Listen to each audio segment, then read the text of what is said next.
네, 재미있고 좋은 날이었다. 지난주 문재인 대통령과의 면담을 마친 프란치스코 교황의 말입니다. 문재인 대통령의 방북 재요청에 프란치스코 교황은 이번에도 흔쾌히 수락을 했는데요. 3년 전 방북 요청과 수락이 북미 대화 결과에 기대어서 아무런 진척이 없었다면 이번 교황청이 북한 측과 실질적으로 접촉하고 있는 것으로 전해지면서 그 기대감을 더하고 있는데요. 프란치스코 교황의 방북 의사가 한반도 평화의 실질적인 모멘텀이 되어줄 수 있을지 궁금해집니다. 문재인 대통령의 프란치스코 교황 예방 수행단으로 함께한 추기호 주교황청 한국대사를 로마 현지로 직접 전화 연결해서 이야기 나눠보도록 하겠습니다. 추기호 대사님 안녕하십니까? 네, 안녕하십니까. 반갑습니다. 네, 반갑습니다. 고맙습니다. 네. 이 프란치스코 교황과 또 문재인 대통령의 만남 어떻게 옆에서 또 지켜보셨습니까? 예, 한마디로 감명 깊었습니다. 현직 대통령으로서는 오셔서 두 번째 교황을 만나신 우리 대통령은 처음이었는데요. 그렇죠. 교황은 만나자고 그냥 만나주는 분이 아니고요. 네네. 이번에도 G20 정상이 20나라에서 왔습니다만 지금 만나신 게 첫날 우리 대통령, 바이든 미국 대통령, 그리고 그 다음날 아침 일찍 인도 총리, 이렇게 시간 제약이 많습니다. 오후에는 안 만나시고요, 또. 네네. 오늘은 또 여기, 제성절 해서 또 휴일이고 해서, 다른 정상들이 못 만난 분들이 꽤 있었을 것으로 봅니다. 네. 좌우지간 두 분 만남을 제가 지난번 기록도 보고 이번에도 준비하고 실제 옆에서 지켜보면서 두 분 사이에서는 특별한 영적인 유대가 있으시다 이런 생각을 많이 합니다. 물론 종교에서 비롯되는 것이겠지만 네. 상당한 영적인 유대가 있으신 분입니다. 그 사이에 친서 교환도 많이 하셨고요. 그래서 아주 행복하게 느낍니다. 네네. 저희는 그 현장에 없었으니까 말이죠. 네. 두 분 표정이나 분위기는 어땠습니까? 교황께서는 워낙 마음을 편하게 해주시고 특히 가끔 농담도 많이 해주세요. 예. 수행단에 예를 들면 수행단의 청와대 부속실에 우리 프란체스코란 성함을 가진 부속실 수행단이 있었는데 네. 대통령께서 이 사람도 프란치스코입니다 했더니 프란치스코 형이 한 분 악수하시면서 오 프란치스코 주니어 그래서 복서도 터지시고 굉장히 농담도 네네. 즐기시고요. 네네. 편하게 해주시고 물론 우리 대통령 부부 네. 우리 대통령 부부 모두 독실한 신자시기 때문에 그렇죠. 여사님께서 미사포도 검게 쓰고 나오셔서 그런지 교황께서 아주 화기애애하다고 그럴까 영적으로 네네. 아주 충실한 그런 대화. 네. 사진으로 전해지는 장면들만 봐도 그런 분위기가 좀 네. 전달이 됐던 것 같고요. 예, 일단은 문재인 대통령이 방북 요청을 했고요. 그리고 프란치스코 교황께서 흔쾌히 네. 수락을 하셨습니다. 이것이 이제 3년 전의 방북 요청 그리고 그것에 대한 응답과 비교해서 어떤 우리가 의미를 두고 차이가 있다고 얘기를 할 수 있을까요? 네, 3년 전의 요청. 저는 요청이란 용어는 조금 피하고 싶습니다. 왜냐하면 이제 요청은 초청장을 보낼 북한이 할 거고. 네네네. 우리는 이제 북한의 의도를 3년 전에 전달하셨고. 이번에도 똑같이 이제 권유를 하신 거죠. 맞습니다. 왜냐하면 프란치스코 교황께서 상당히 사회적 약자, 어린이, 또 평화가 취약한 곳. 이런 데 관심이 많습니다. 화해가 필요한 그런 데 관심이 많고. 네. 그렇기 때문에 3년 전 상황보다 더 좋아졌으면 좋아졌지 나쁜 건 없어요. 기본적으로 큰 변화가 없고요. 네. 북한 상황은 아시다시피 더 어려워졌으니까 예를 들면 이제 올해 기억하실지 모르겠습니다만 교황께서 교황 역사상 처음으로 이라크를 가셨거든요. 네. 거기도 반대도 많았다고 그래요. 분열도 있고 또 신변 안전 위험도 있고 무슬림이 지배하는데 거기 가서 어떻게 하겠느냐 했는데 가서 무슬림 시아파 최고 지도자도 만나시고 또 이렇게 종교 간 대화도 진행하시고 이렇게 그런 걸 아주 중요시하게 여기시는 교황입니다. 네. 그래서 기본적으로 이라크 경우는 이제 전쟁터였고 과거에 또 그런 문제가 있기 때문에 저는 교황님의 이런 자세를 물론 다른 교황님도 그러셨을 겁니다만 지금 교황님은 루카복음 15장을 생각을 많이 합니다. 거기 보면 이제 저 양 주인이 100마리 중에 한 마리를 잃어가지고 99마리를 놓고 한 마리를 찾아 나서지 않습니까? 네네. 그 한 마리를 찾아가지고 좋아서 친구들을 불러서 파티하고 이런 그 즐거움, 그 좋아하는 그런 모습, 그런 모습이 많이 투영이 되는 그런 교황 같습니다. 제가 보기에는. 네네. 어려운 곳을 가시고요. 예를 들면 지금 저희 9년째입니다만 가까운 영국, 독일, 프랑스 조사해 보니까 이런 데는 안전한 곳이지만 안 가십니다. 네네. 우선순위에 밀려 있는 거죠. 그러니까 어려운 지역을 가시려고 그럽니다. 그러니까 그런 것 같네요. 한반도는 대표적으로 평화가 취약하다 이렇게 보시고 관심이 아주 높으십니다. 우선적으로 가야 될 곳이라고 생각을 하고 계신 것 같고요. 아까 말씀하신 것처럼 이 뭐 그 정식적인 방북 요청 이런 것은 이제 북쪽에서 제대로 나와서 이루어져야지 될 부분이지 않겠습니까? 이번에 이제 그 한반도 상황이나 남북 관계의 교황님의 방북 의지가 재확인이 되었는데 이것이 이제 어떤 영향들을 향후에 끼칠 수가 있을까? 그것을 우리가 좀 궁금하게 생각을 합니다.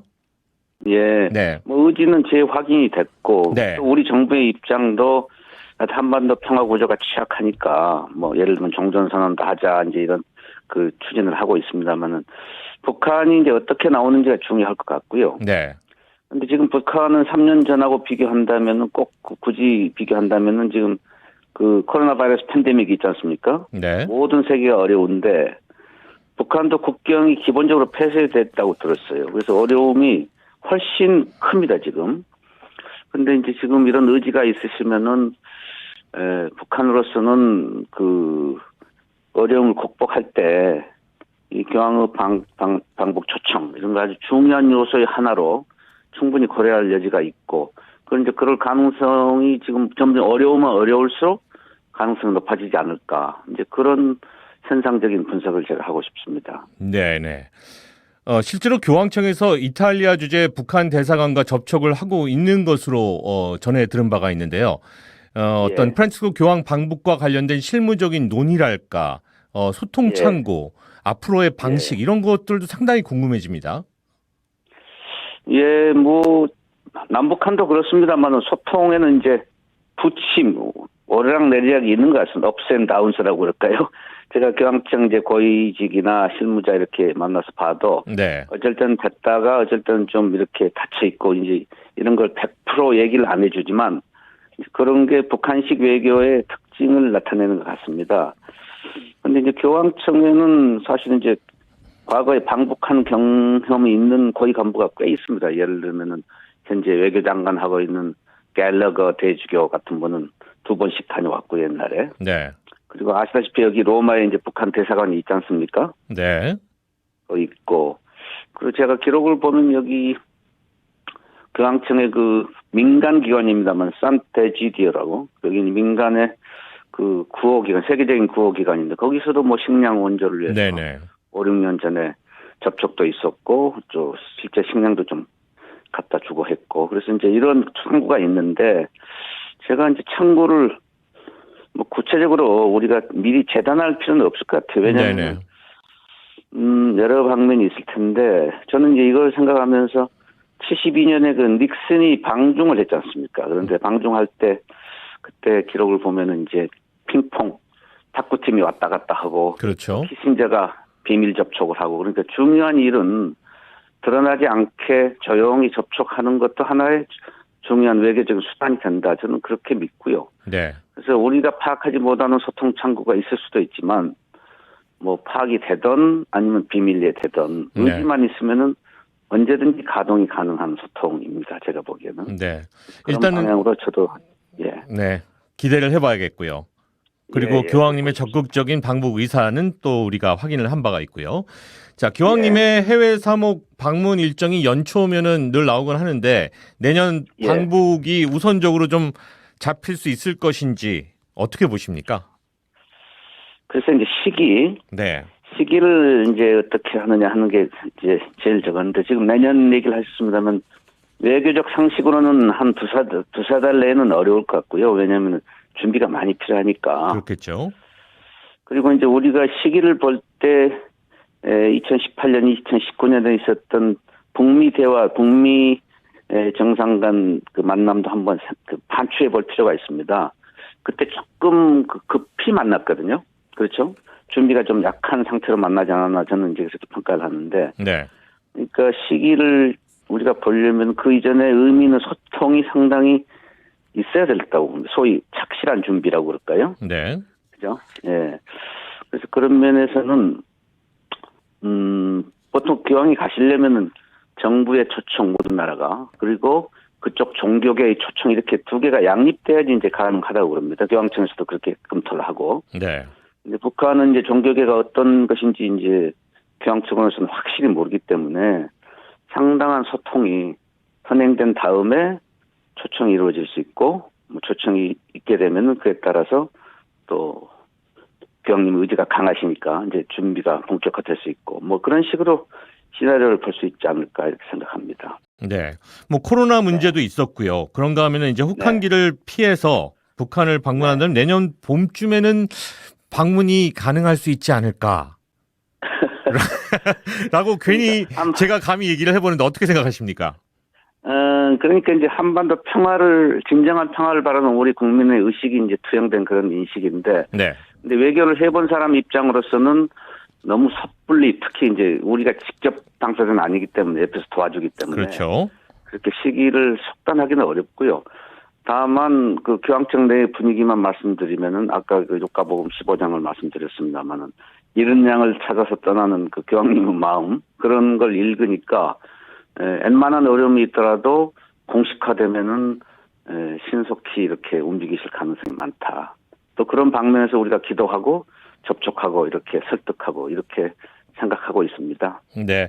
교황청에서도 지금 북한 관련된 여러 가지 인도적인 지원을 할 준비가 되어 있다라는 그런 이야기도 나왔는데요. 앞으로 예. 교황청의 역할, 북한과의 관계, 뭐 어떤 것들을 우리가 좀 예상해 볼 수 있을까요? 마무리 말씀 부탁드리겠습니다. 예. 그 인도적 지원은 뭐 어느 나라나 이제 생각을 하지만 특히 교황청은 상징성이 크고 파급력이 크다고 생각합니다. 지금 유엔 제재 하에 있지 않습니까? 네네. 상당히 제한이 되는데 다른 나라들을 선도할 수 있는 그 교황청에 소위 소프트 파워가 있습니다. 그래서 그런 소프트 파워가 있기 때문에 교황청도 그걸 인식을 하고 네. 기회의 문이 열리는 대로 본인들은 얼마든지 이제 교황청은 얼마든지 뭐 예를 들면 식량, 약품 이런 게 추가되겠죠. 그래서 그건 북한이 국제사회에 문을 열고 나올 수 있는 중요한 단서, 계기가 될 수 있을 겁니다. 그래서 그런 방향으로 저도 노력을 하겠습니다. 네. 지금 뭐 많은 분들이 신자분들도 그렇고 우리나라의 북한과의 관계 그리고 또 통일, 뭐 평화, 뭐 이 모든 것을 생각하는 또 지금 신자분들도 많이 듣고 계신데요. 추기옥 주교황청 한국 대사께서 로마에 계신데 마지막으로 말씀 한마디 부탁드리겠습니다. 예. 우리나라 평화가 그렇게 취약하다 이렇게 말씀 한두 번 드렸는데, 우리 정치 지도자들은 다 같이 고민이 그렇게 있으실 겁니다. 여야를 막론하고. 근데 교황청은 특별한 곳이어서, 무기는 없지만, 어떤 평화를 위한 소프트 파워는 그 어느 나라보다 강합니다. 네. 그래서 그걸 잘 우리가 활용할 수 있도록 미국도 그렇고, 또 교황청하고 좋은 관계를 가진 여러 나라를 우리가 궁죽통 막히면 돌아가라고 그러지 않습니까? 네네. 교황청에서 좋은 관계를 가진, 그리고 북한하고 가까운 나라들도 돌아서 갈 수도 있고요. 그래서 그런 방면에서 다각도로 평화를 진정한 의미 있게 만들도록 교황청하고 열심히 노력해 가겠습니다. 네, 고맙습니다. 추규호 주교황청 한국 대사님과 전화로 연결해서 이야기 나눠봤습니다. 고맙습니다. 감사합니다.